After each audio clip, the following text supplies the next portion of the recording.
Hello everyone, welcome to text book super coaching. ये video आप सभी के लिए है, उन सभी एस्पिरेंट्स के लिए जो होम साइंस की प्रिपरेशन कर रहा है।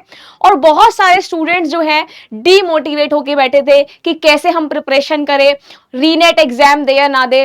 बहुत ज्यादा डीमोटिवेट होके बैठे थे कि एग्जाम कैंसिल हो गया है, अब क्या करें इस सिचुएशन में, इस सिचुएशन को कैसे डील करना चाहिए। तो वही इसलिए मैं आप सभी के लिए कुछ स्ट्रैटेजीज बताने वाली हूं कि किस तरीके से आपको ये सारी चीजों को टैकल आउट करना है, कैसे पढ़ना है। क्योंकि अभी आपके पास 20 दिन बचे हैं, तो आपको किस तरीके से मेहनत करनी है, क्या क्या कंसेप्ट पे ज्यादा फोकस करना है, किस तरीके से आपको एग्जाम के लिए जो है अपना टारगेट बनाना है और जेआरएफ जो है निकालना है। क्योंकि री एग्जाम जो अभी आपका लीक हुआ था एग्जाम, उसके बाद जो है बहुत सारे स्टूडेंट्स डिमोटिवेट होकर बैठे हैं, उदास होकर बैठे हैं कि अब क्या करे, कैसे करे, एग्जाम दे या ना दे।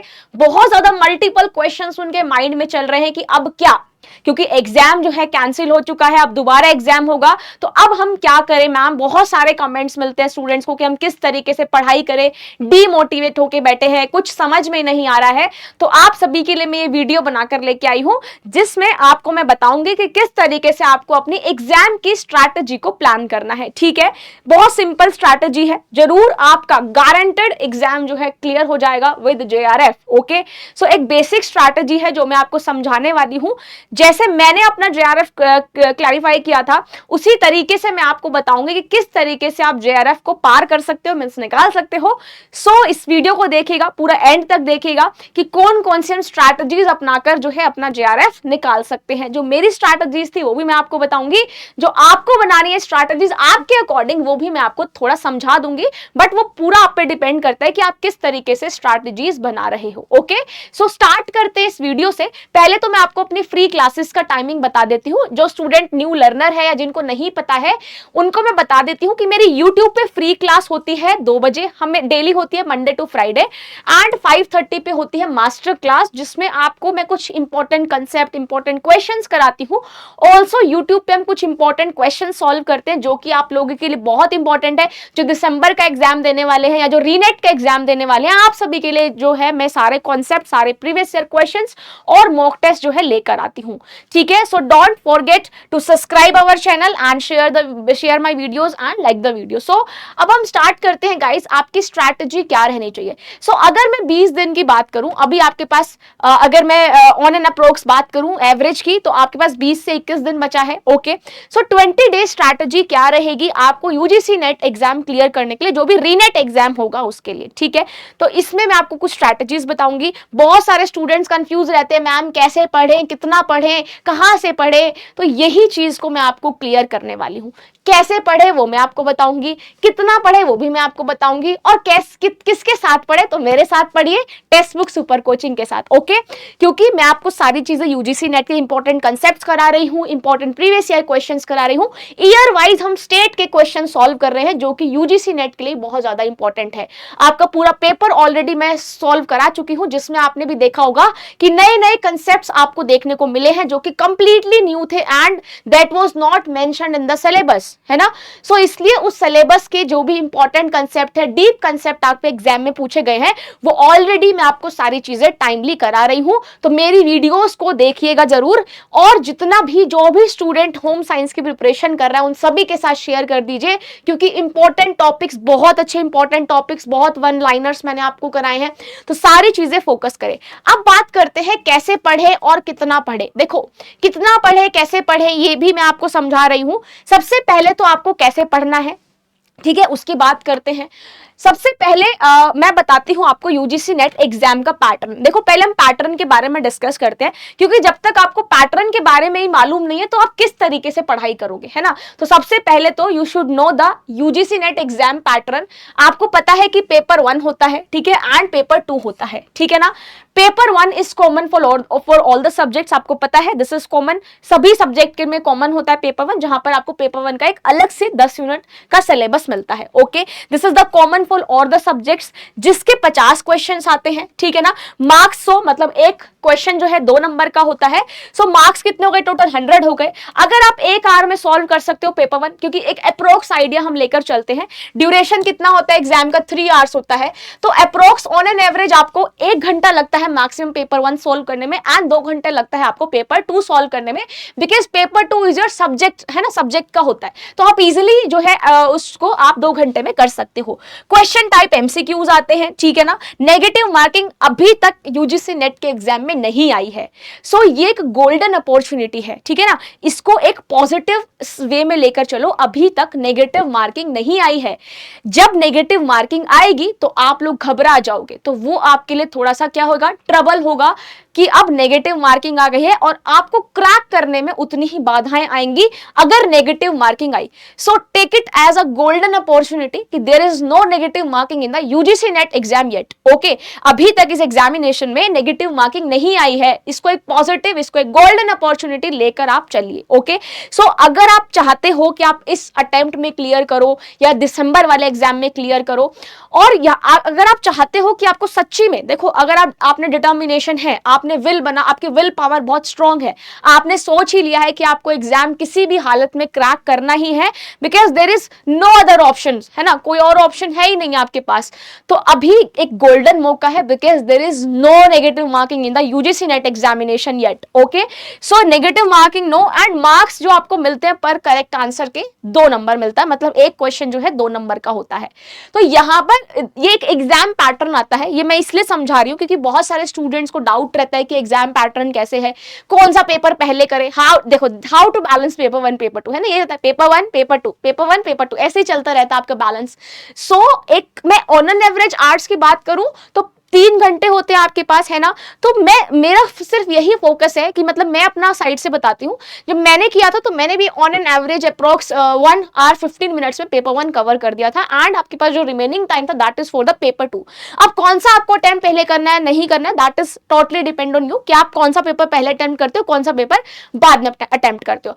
आपको पता है जेआरएफ क्वालिफाई होता है होम साइंस की, अगर मैं बात करूं अबव 200, है ना, या 220 230 अप्रोक्स मार्क्स लेके चलो, तो पहले अगर जो टाइम बैलेंसिंग की बात करता है, जो स्टूडेंट टाइम बैलेंस नहीं कर पाता है, तो ऑन एन एवरेज आप ये लेकर मान चलो कि भाई आपको 220 नंबर तो लाने ही लाने हैं, तो 220 नंबर तक आपको जो भी क्वेश्चन अटेम्प्ट करने आप कर सकते हो, ठीक है ना। तो ये आपकी पूरी एक स्ट्रैटेजी होनी चाहिए। देखो, इसलिए हम आपको स्ट्रैटेजी समझाते हैं, है ना, क्योंकि एक ऑन एन एवरेज स्ट्रैटेजी बना के चलो कि भाई आप या तो पूरा पेपर सॉल्व करके आ रहे हो क्योंकि नेगेटिव मार्किंग है, नहीं आपको लगता है कि 1-2 तुक्के में सही निकल जाएगा, लेकिन जो आपको आता है फिर वो भी आप सॉल्व नहीं करते हो। जैसे पेपर 1 के कुछ क्वेश्चन है, रीजनिंग का है, आप आते हुए भी उसको गलत कर जाते हो, रिवाइज नहीं करते हो क्वेश्चंस को, तो यही मिस्टेक्स बहुत ज्यादा स्टूडेंट्स जो है एग्जाम में करते हैं। तो सिर्फ मेरा यही कहना है कि जितना टारगेट जेआरएफ का होता है आप अपना उतना टारगेट लेकर चलो। अगर आप टाइम को बैलेंस नहीं कर पा रहे हो, अगर आप बैलेंस करो that is fine, if you are not balancing the time then आपको क्या करना है, ये वाला प्रोसेस अपनाना है। Is it clear? सो अब हम बात करते हैं गाइस कि आपको कैसे स्ट्रैटेजी बनानी है, कैसे पढ़ें और कितना पढ़ें, कैसे पढ़ना है, पहले उसके बारे में डिस्कस करते हैं। कैसे पढ़ना है आपको, सबसे पहले तो जो भी मैंने आपको 1 लाइनर्स कराए हुए हैं, देखो ये आप लोगों के लिए ही है, ठीक है ना। 1 लाइनर्स जितने भी मैंने आपको कराए हैं, 1 लाइनर्स मतलब मैंने आपका एक सेशन लिया था जिसमें होम साइंस वाले सवाल में मैंने आपको बहुत सारे एग्जाम के क्वेश्चंस कराए थे। जो भी अभी आपका एग्जाम हुआ था, जो लीक हो गया था, उसके क्वेश्चंस मैंने आपको यूट्यूब पे एक्सप्लेनेशन के साथ समझा रखे हैं, पूरे सॉल्व करा रखे हैं। उस एक्सप्लेनेशन में मैंने आपको 1 लाइनर्स भी कराया हुआ है, ओके। सो उन 1 लाइनर्स को आप रिवाइज कर लीजिए, और जितने भी मैंने आपको क्लासेस में 1 लाइनर्स कराए हैं उन 1 लाइनर्स पे आपको फोकस करना है। This is very much important, क्योंकि अगर आप 1 लाइनर्स नहीं पढ़ोगे तो एग्जाम में जाके भूल जाओगे और फिर मैचिंग वाले क्वेश्चन में खुद ही खो जाओगे कि कौन सा किसका आंसर होना था। सेकेंड चीज क्या है, जो भी मैंने मैराथन सेशन आपके लिए हैं, बहुत सारे मैराथन सेशन हुए हैं और अभी फिर से मैराथन सेशंस होने जाने हैं। मैं एक पूरी सीरीज ला रही हूं आपके लिए मैराथन सेशन की, जो कि टाइमिंग्स वगैरह मैं आपको बता दूंगी कब क्या मैराथन होगा। और जितनी भी पहले हमने मैराथन ली है, आप लोग मेरे साथ जुड़े थे यूट्यूब पे, सबने मैराथन सेशन में कॉन्ट्रीब्यूट किया है, सब लोग आंसर्स वहां पे बता रहे थे, है ना, अपना जो प्रिपरेशन है वो ट्रैक कर रहे थे कि आपके कितने मार्क्स बन रहे हैं, है ना। बहुत सारे स्टूडेंट्स काउंट भी कर रहे थे वहां पर जब मैंने मैराथन लिए थे कि हमारा कितने क्वेश्चन सही है।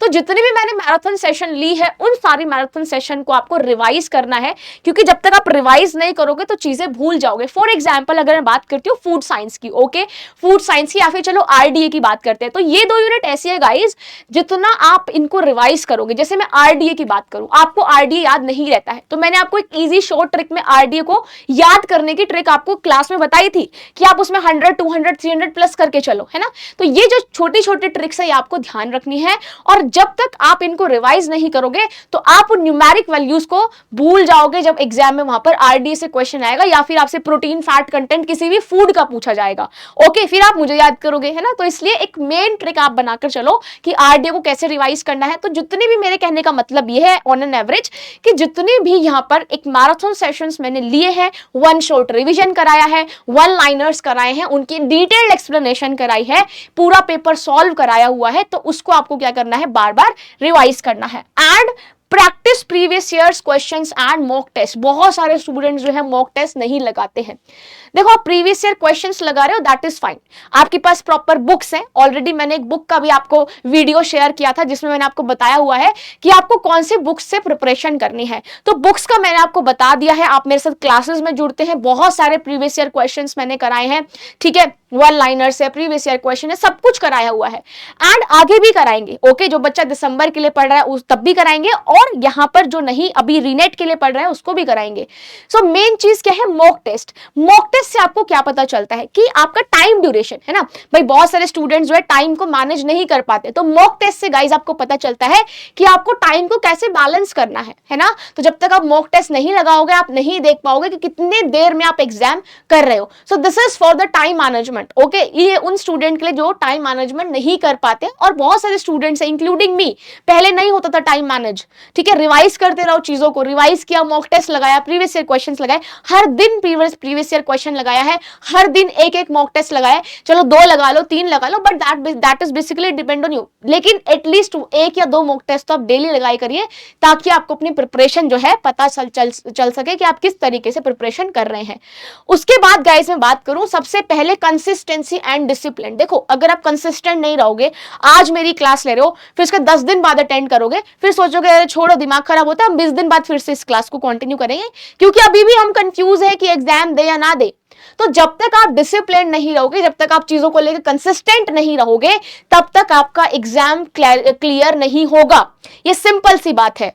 कंसिस्टेंसी इज द मेन की फॉर सक्सेस। अगर आप कंसिस्टेंसी नहीं रखोगे तो आपको सक्सेस नहीं मिलेगा, है ना, सिंपल सी चीज है।